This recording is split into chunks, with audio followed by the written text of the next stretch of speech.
सस्तियां गड्डियां सस्तियां तरीन गड्डियां इन्ना सेल लाई पी गड्डियां जिधर वेखो गड्डियां ही गड्डियां इतनियां गड्डियां हाथ ही नहीं रखो देंगियां लेकिन इन्हें सस्तियां लाइया पियां अज वेखने इन्हें कितनियां कुछ सस्तियां कीतियां पियां गला करसा खरिया साहब सचिया ते सुचिया। अस्सलाम वालेकुम। इस टाइम मैं मौजूद हूँ काची मल्ला वा कैंट जीटी रोड के ऊपर जहाँ पे पूरे पाकिस्तान से गाड़ियाँ आती हैं सेल होने के लिए और पूरे पाकिस्तान से लोग आते हैं गाड़ियाँ ख़रीदने के लिए। सस्तियाँ गड्डियाँ सस्तियाँ तरीन गड्डियाँ इन्ना सेल लाई पी गड्डियाँ जिधर वेखो गड्डियाँ ही गड्डियाँ इतनियां गड्डियाँ हाथ ही नहीं रखो देंगियां लेकिन इन्हें सस्तियां लाइया पियां अज वेखने इन्हें कितनियां कुछ सस्तियां कीतियां पियां। जी अस्सलाम वालेकुम। वालेकुम सलाम। सुना गड्डियाँ बढ़िया सस्तियां हो गई सस्तियां है ये भाई मार्केट डॉलर अप डाउन होना पे ताकि ना पोजीशन यही है कि भाई रेट थोड़े जे माकूल हो गए। पक्की गल है सस्तियां हो गई जी मैं कूड़ पे बोल नहीं सच पे बोलने थोड़े जे माकूल उस तरह नहीं बंदा आख सकना भाई 100% लेके ना भाई 50% का क्योंकि डॉलर स्टेबल हो गया ना थोड़े जा। अच्छा डॉलर स्टेबल होने नाल गड्डियां ने रेट तले आए रेट तो तले नहीं आए लेकिन है सेल परचेज ही थोड़े जा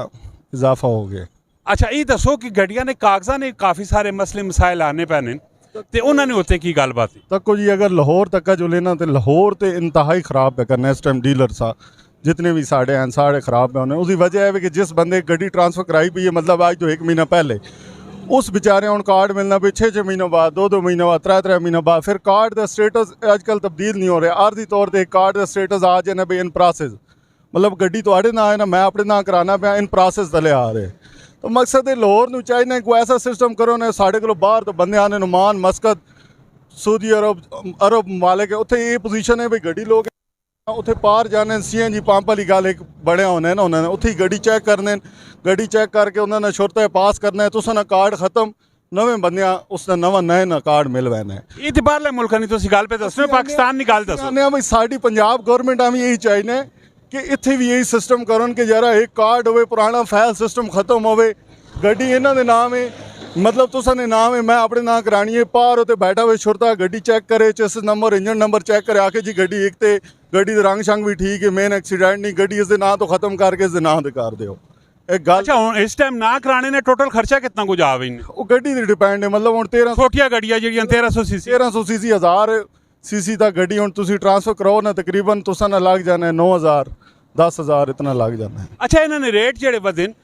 तकरीबन यही 1.5-2 साल रेट वधन ते एक कोई आस उम्मीद है कि मजीद तले रेट तले आसन तको सर हुण 2019 की परचेजिंग असां कोल अंदर रसीदां भरियां पईयां 2019 ਦੇ ਵਿੱਚ ਇੱਕ ਵੈਗਨਾਰ ਹੈ ਉਸ ਦੀ ਪਰਚੇਸ ਸਾਡੀ ਹੋਈ ਵੀ 13 ਲੱਖ ਰੁਪਏ ਦੀ ਠੀਕ ਹੈ 17 ਮਾਡਲ ਵੈਗਨਾਰ ਹੁਣ 17 ਮਾਡਲ ਵੈਗਨਾਰ ਅੱਛੀ ਕੰਡੀਸ਼ਨ ਦੀ 20 ਤੋਂ 21 ਲੱਖ ਰੁਪਏ ਦੀ ਗੱਡੀ तो तकसो भाई 2019 20 के 2-3 सालों के कितना है गुजारा इतने नहीं होना साढ़े को ये सिस्टम है पहले साढ़े को जो इन्वेस्टर एक गड्डी लैना ही ना हो इस टाइम ये पोजीशन है किसी नाल पार्टनरशिप से गड्डी एक बंदा एक गड्डी लैने 2 बंदे रल के लैने पोजीशन ये बन गई कि आवाम को ना पैसा यानी कि उतरे ही है लेकिन चीज़ नहीं बेचारे खरीद सकने वही चीज़ जी अस अपने हाथों वेची है ना मतलब ये सिटी है ना असी 2019 वेची है मतलब 20 लाख रुपए नहीं मैं 19 मॉडल सिटी 19 मॉडल 2021 ਦੇ ਵਿੱਚ ਵੇਚੀ ਹੁਣ ਮੈਨੂੰ 19 ਮਾਡਲ ਤੁਸੀਂ 30 ਲੱਖ ਰੁਪਏ ਨਹੀਂ ਕਹਿੰਦੇ ਹੋ ਚੈਲੰਜ ਇਸ ਨਾਲ ਕੀ ਵੇ ਹੋਣਾ ਕੀ ਚਾਹੀਦਾ ਇਹ ਵੇ ਕਿ ਗਵਰਨਮੈਂਟ ਇਲੈਕਸ਼ਨ ਕਰਾਉਣ ਜਿਤਨੇ ਵੀ ਬੈਠੇ ਨੇ ਇਲੈਕਸ਼ਨ ਕਰਾਉਣ ਸਟੇਬਲ ਗਵਰਨਮੈਂਟ ਆਵੇ ਜਿਹੜੀ ਕੋਈ ਡਾਲਰ ਨੂੰ ਬਰਕਰਾਰ ਰੱਖੇ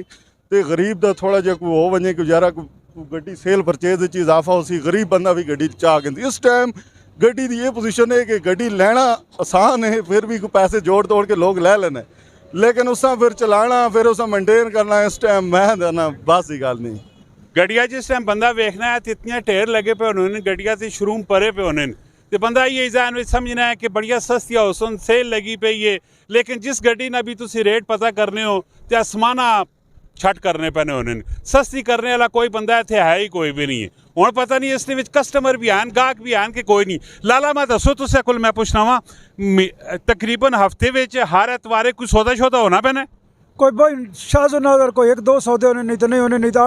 8-10 सौदे होने गड्डियों ने ये भी अपनी PR बेस से हो रहे हैं सौदे मतलब इस तरह सौदे हो रहे हैं मेरे हुण गिराए मियाँ वाली मेरे तो तलक वाले 2-3 बंदे आ रहे हैं उन्होंने मेरे ते ट्रस्ट करके चीज़ लैनी है उस बेस से सौदे हो रहे हैं गड्डियां ने मामलात भी तुसां ने सामने सारे रेट भी सारे तुसां ने सामने कमेंट सैक्शन में जरूर इस चीज़ा ना हल दसो इस चीज़ा ना हल की होना चाहिए एशिया दे विच सब तो तकरीबन तक जुले ना असी भी सारा पंजाब फिरने रहने इस टाइम रेट स्टेबल है, टैक्स लेना खास तौर पर बाकी जितनी भी मार्केट हैं उन्होंने को टैक्स लेना, रेट भी मुनासिब है। इतने बंदे भी एक तो मकामी हैं, जो बंदा गड्डी बेचना बंदे मकामी होने